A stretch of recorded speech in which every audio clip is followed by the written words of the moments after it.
Paris l'a fait, et avec la manière en plus. Victoire historique du PSG hier soir en finale de la Ligue des Champions. 32 ans après le sacre de l'OM. Victoire 5-0 contre l'Inter Milan. Et pour analyser cet exploit du Paris Saint-Germain, nous sommes avec Nathalie Yanetta, directrice du service des sports de Radio France. Bonjour Nathalie. Salut Benjamin, bonjour à tous. Avec nous aussi Jérôme Alonso, consultant foot de France Info. Bonjour à vous. Ancien gardien du PSG de 2001 à 2008.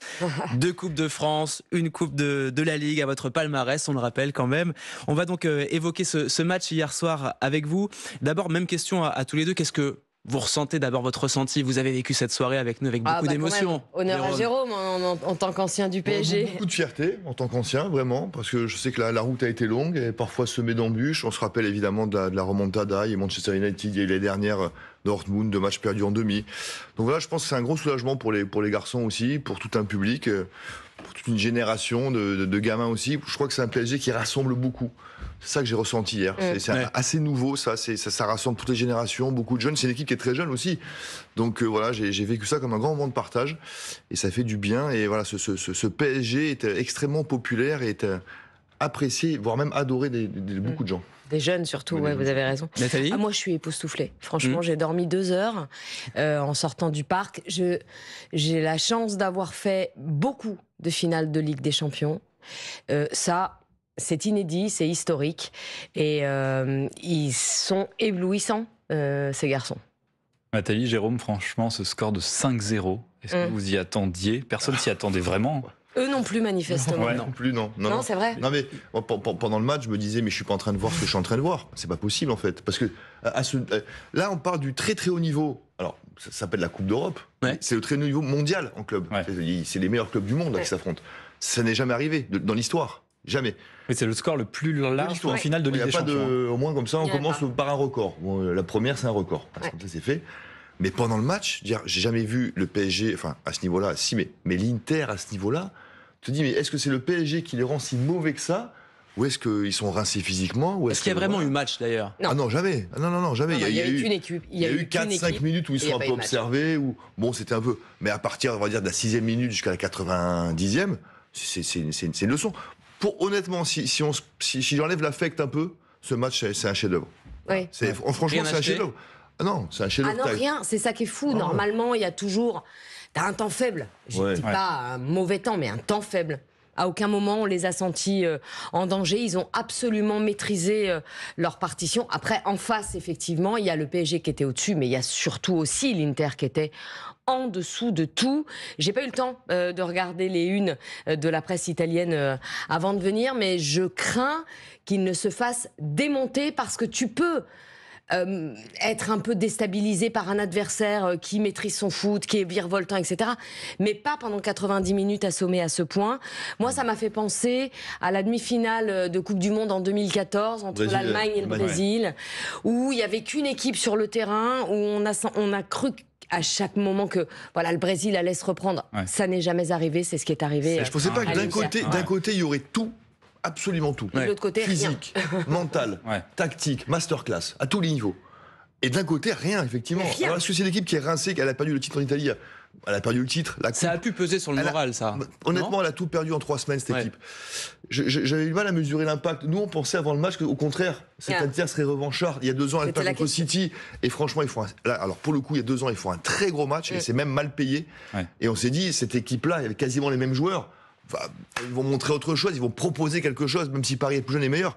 Mais rien en fait, absolument rien. Jérôme Alonso, Nathalie Yanetta, en quoi ce titre, ce sacre parisien est historique? Est-ce que c'est parce que vous l'avez dit, c'est le score finalement le plus large pour une finale de Ligue des Champions? C'est donc du jamais vu. Est-ce que parce que c'est le premier titre parisien aussi en Ligue des Champions?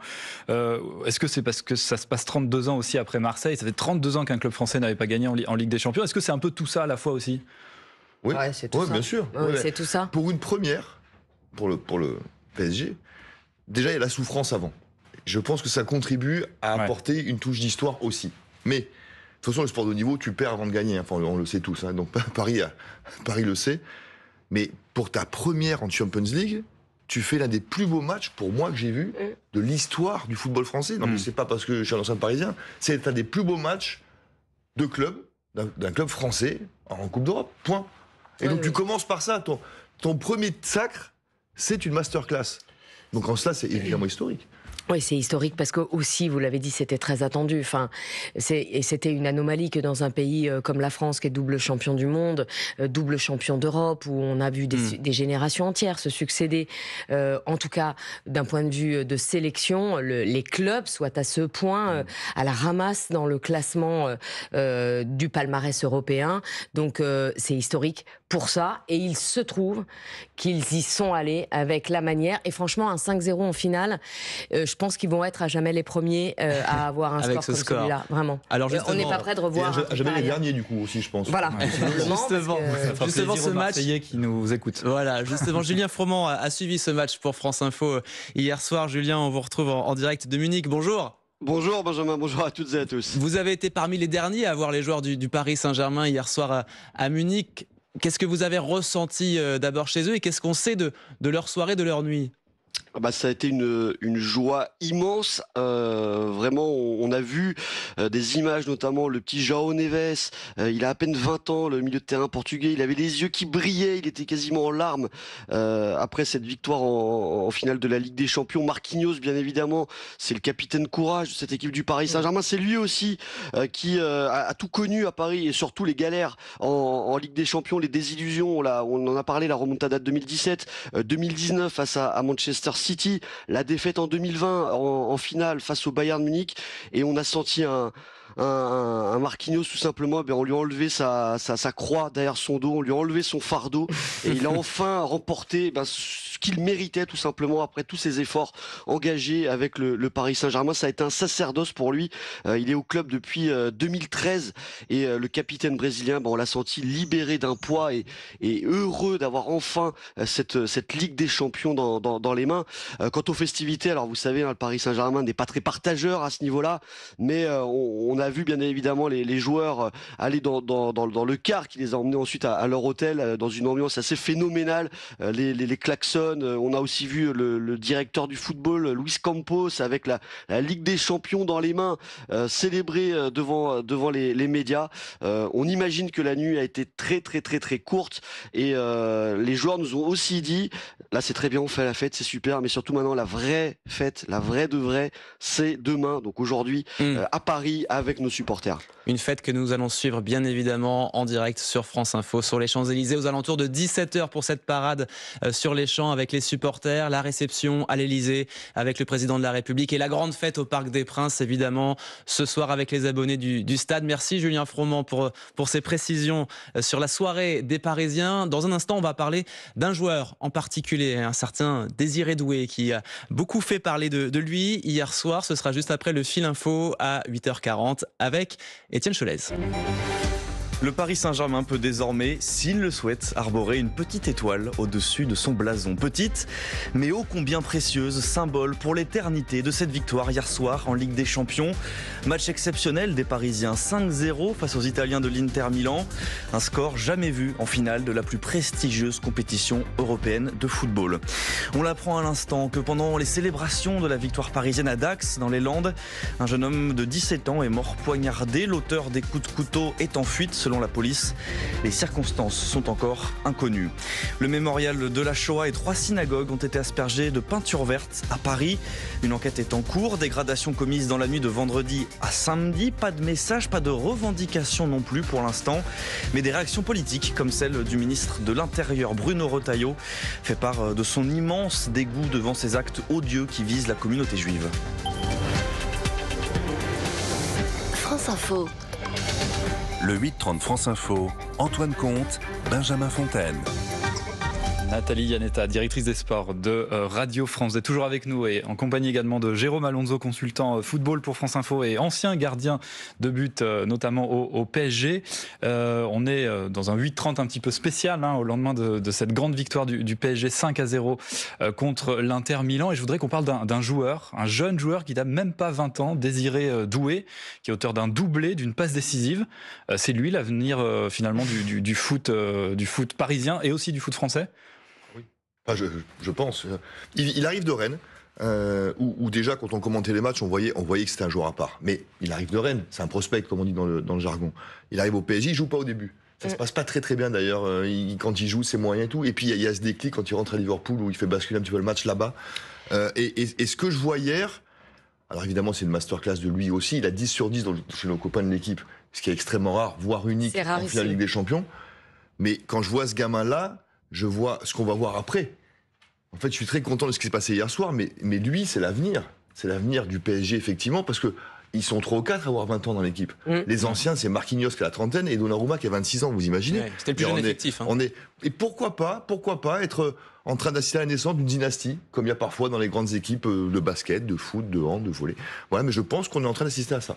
Oui, il a une insolence incroyable, ce jeune homme, parce que à la fois il a l'insouciance de sa jeunesse et en même temps il a fait preuve d'une maîtrise qui, alors pour le coup, est la marque des plus expérimentés, une confiance en lui.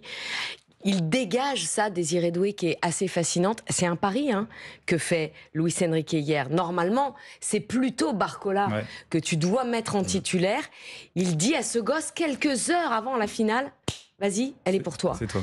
Et honnêtement, tu parlais du déclic à Liverpool. Depuis ce moment-là, on sent qu'une connexion s'est établie entre Luis Enrique et ce jeune garçon.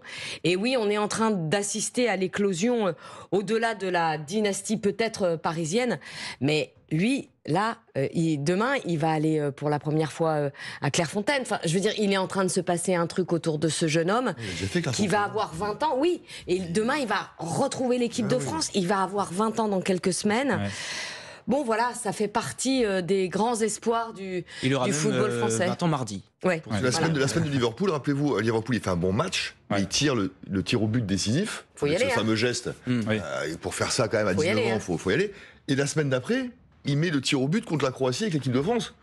Non, mais c'est-à-dire que déjà, il a... Là, il va enchaîner. Il va enchaîner donc avec l'équipe de France. Ça veut dire quoi? Il a déjà une maturité, Il va enchaîner avec le PSG, parce que là, ils partent aux États-Unis. La Coupe du Monde des clubs, c'est pas une formalité.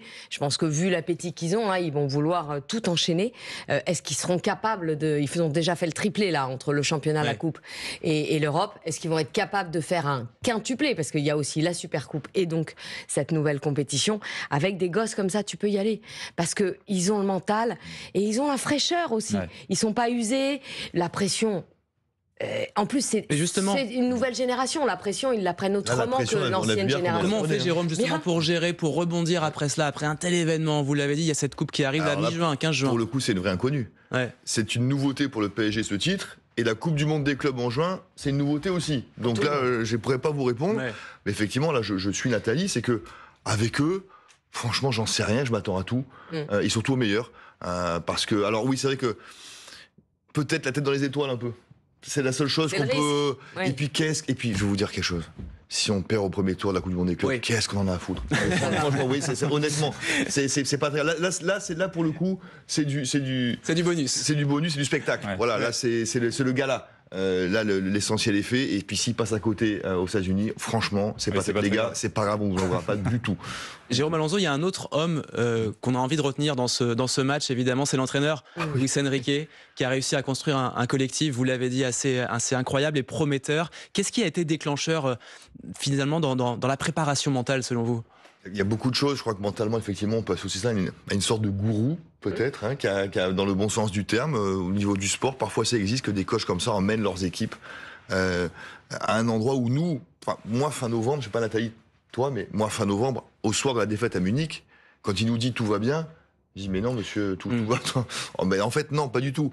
Et lui, en fait, lui avait vu le truc. Il fait un truc incroyable après ce match. Il convoque ses joueurs, il fait une causerie pour leur dire « Je crois qu'on ne s'est pas compris. On est la meilleure équipe d'Europe. » Alors qu'ils sont au fond du sac. Ils sont quasiment éliminés. Quasi, on oublie donc, ça. Il les a... En fait, ce qu'il a réussi, la méthode Enrique, c'est de tout transformer. C'est pas grave, c'est du foot. Donc on va gagner. Et de créer un collectif, de créer un vrai collectif, non? Et par ailleurs, cette philosophie collective. On reprochait au PSG à une époque d'avoir trop d'individualité, oui, mais forte. De stars, finalement. Ça veut dire que tu peux pas... Quand le titre est acquis, là, il a fait tourner beaucoup depuis les 3 semaines. Mais avant, quand tu avais Neymar et Mbappé, tu les sortais jamais de l'équipe. Tu pouvais pas, politiquement parlant, tu pouvais pas. Il y a aussi ça au niveau du club et de la politique sportive du club. Aujourd'hui, le coach a des pleins pouvoirs sportifs. De là à dire que la sortie de Kylian Mbappé a fait du bien? Non, c'est pas ce que Lui, c'est ce qu'il a dit. Il l'a dit avant même que la saison ne se déroule. Si on parle en termes de football, ça peut s'entendre évidemment, parce que Kylian s'en va et le Real perd tout. et le PSG gagne tout. Donc on peut y voir, mais après dans le foot de haut niveau, on a bien vu le travail d'Ousmane Dembélé hier, de la 2e minute à la 90e minute, harceler le défenseur et les gardiens italiens. Il n'a pas marqué, mais c'est juste ce qui manquait à ce match. En fait, il fait un match extraordinaire. Les gens ne se rendent pas compte du match de Dembélé. Est-ce que Kylian Mbappé peut faire ce genre de match aujourd'hui? Ça, honnêtement, on a le droit d'en douter parce qu'on l'a jamais vu. Donc voilà. Est-ce que vous considérez finalement avec cette grande victoire d'hier que Paris est désormais le plus grand club français? L'histoire? La question se pose. 5-0 en finale de Ligue des Champions, le triplé cette année, champion de France depuis un certain nombre d'années. Des très grands clubs dans leur championnat, c'est des clubs qui confirment.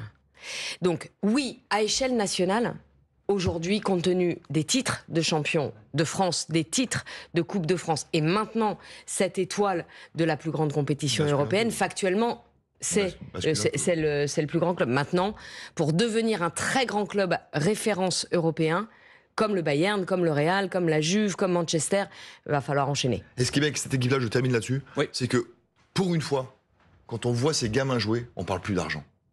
Ils ont un prix tous, attention. Kvaratskhelia, 70 millions, ils sont très chers. Mais quand on voit jouer ce PSG-là, on pense plus à l'argent. Et ça, je pense que c'est une vraie victoire aussi. Disons qu'ils ont un coût, mais pas de prix. Voilà. Ce sera le mot de la fin. Merci Nathalie Yanetta, merci Jérôme Alonso, merci Antoine d'avoir été avec nous pour le débrief de ce match, de cette victoire historique du Paris Saint-Germain face à l'Inter Milan hier soir en Ligue des Champions. La fête continue, évidemment, toute la journée à Paris, sur les Champs-Élysées, à partir de 17h avec la parade que l'on suivra sur France Info, la réception à l'Élysée avec Emmanuel Macron et la grande fête, on l'a dit, au Parc des Princes ce soir. L'info continue sur France Info avec Étienne Cholez à 8h50 pour le Fil Info.